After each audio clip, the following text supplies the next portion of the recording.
আজকের ভিডিওতে আমি তোমাদের দেখাবো আমার বাড়িতে কি কি গাছ আছে। ঠিক আছে, চলো তাহলে। গাছপালা লাগাতে সবাই কম বেশি ভালোবাসে, তো আমারও ভীষণ ভালো লাগে গাছপালা লাগাতে।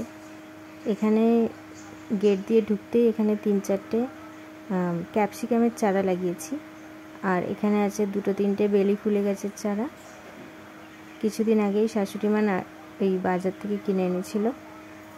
আর এই গামলায় আছে একটা গন্ধরাজের চারা, যেটা আমি ডাল কাটিং করেছিলাম। এটা একটা গোলাপ, তারপরেও একটা গোলাপ, তারপর আছে মিলি। আর এটাতে আমি ওই গামলাটা দেখছো, ওই গামলাটাতে আমি পদ্ম লাগিয়েছিলাম। তো পদ্ম তো হয়নি, 3-4 বছর ওয়েট করেছিলাম, পদ্ম হয়নি। তারপর এখানে এরমভাবেই পড়ে আছে গামলাটা। এই দেখো, এখনও পাতা বেরোচ্ছে 2-1টা, কিন্তু ফুলের দেখা নেই। তারপর এখানে আছে একটা রঙ্গন ফুল, এটা আমি কিনে এনেছিলাম গোলাপি কালারের। এবছর প্রচুর কড়ি এসছে, প্রতি বছরই কম বেশি হয়, এবছর তো অনেকগুলো কড়ি এসেছে, দেখতেই পাচ্ছ। আর আছে এখানে একটা বরবটি গাছ, বস্তার মধ্যে লাগিয়েছিলাম। এটা বীজ ফেলেই আমি গাছটা করেছি, ছাদের উপর তুলে দিয়েছি। আর এখানে আছে টগর গাছ বালতিতে, দোপাটি গাছ। তারপর এখানে বস্তায় 2টো নয়নতারার চারা লাগিয়েছিলাম, একদম ছোট ছোট 2টো চারা লাগিয়েছিলাম। তো এই গাছ কোনো যত্ন ছাড়াই ভালোভাবে হয়ে যায়, অনেক ফুল হয় গাছটাতে, প্রচুর বড় বড় ফুল হয়। এখানে টবেও একটা গাছ আছে, এটা একটা মাটিতে ছিল, আমি তুলে টবে লাগিয়েছি। তারপর এখানে কিছু পাতাবাহারি গাছ আছে। আর এইগুলো হচ্ছে রেন লিলি, কদিন পরেই ফুটবে, বৃষ্টি হলেই এই রেন লিলি ফোটে, জুন-জুলাই মাসে। তারপর এদিকে বস্তায় দেখো 2-3টে বেগুন গাছের চারা, বেগুন হয়েছিল বেশ কয়েকটা, এখন আর হয় না, গাছগুলো শুকিয়ে গেছে। তারপর এদিকেও আছে, আমার বাড়িতে আসলে নয়নতারার বাগান, চারিদিকে নয়নতারা। আর এইটা হচ্ছে একটা সাদা বোগেনভেলিয়া। এখানে আছে একটা নাক চম্পা, কুড়ি এসেছে, এখনো ফুল হয়নি এবছর। তারপর আছে গোলাপ,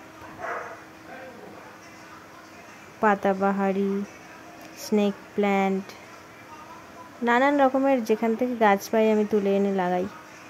আর ওইদিকে যে বড় পাতার গাছটা দেখছো, ওটা কি গাছ তোমরা কমেন্ট করে বলো। আমি এখন বলবো না এটা কি গাছ, তোমরা দেখি চিনতে পারো কিনা এই গাছটা।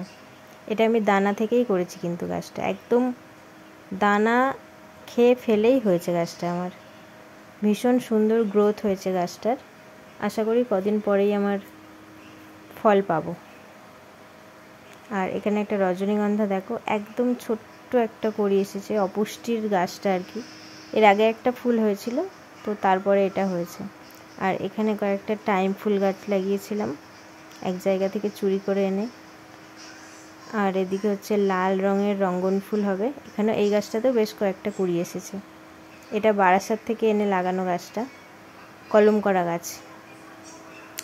তো তারপরে আর এদিকে আছে একটা, এখানেও একটা বাগান বিলাস আছে, যেটা রানী কালারের ফুল হয়। তারপর এখানেও স্নেক প্ল্যান্ট, আরও নানান রকমের হাবিজাবি গাছ। আর সব থেকে ভালো হচ্ছে আমার বাড়ির এই মাধবীলতাটা, এই মাধবীলতাটা আমার পুরো বাড়ি মাতিয়ে রেখে দিয়েছে। রাস্তা দিয়ে মানুষ গেলে এমন কোনো মানুষ নেই যে আমার এই গাছটার দিকে তাকায় না, এতটাই সুন্দর গন্ধ বেরোয় সন্ধ্যেবেলা। আর পুরো বাড়িটাকে একদম ঢেকে রেখেছে। আর এইখানে দেখো একটা পুঁইশাক গাছ হয়েছে, এটাই গ্রিলে উঠছে আস্তে আস্তে।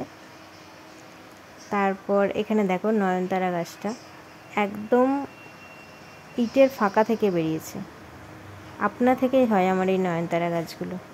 তারপর টগর ফুল গাছ আছে, এখানে একটা বড় আম গাছ, এই আম গাছটাও অটোমেটিক এমনিতেই হয়েছে, বীজ আম খেয়ে ফেলেছিলাম হয়তো কোনো সময়, সেখান থেকেই হয়েছে। আবার আমের মুকুলও এসে গেছে, কি সুন্দর হাওয়া দিচ্ছে। আর এখানে এই যে একটা জবা ফুল গাছ, এই জবা ফুলটা একসময় 100-150 ফুল হতো এই গাছটায়, এখন গাছে সাদা সাদা পোকা লেগে গাছটা আর সেরকম ভালো ফুল হয় না। আর এইটা হচ্ছে ছাদেই একটা গাছ আছে ড্র্যাগন, প্রথম বছর ফুল এসেছে 3টে, তো জানি না ফুলগুলো থাকবে কিনা। তো আমার বাগানে এই কটাই গাছ ছিল, তোমাদের দেখিয়ে দিলাম, কেমন লাগলো অবশ্যই জানিও।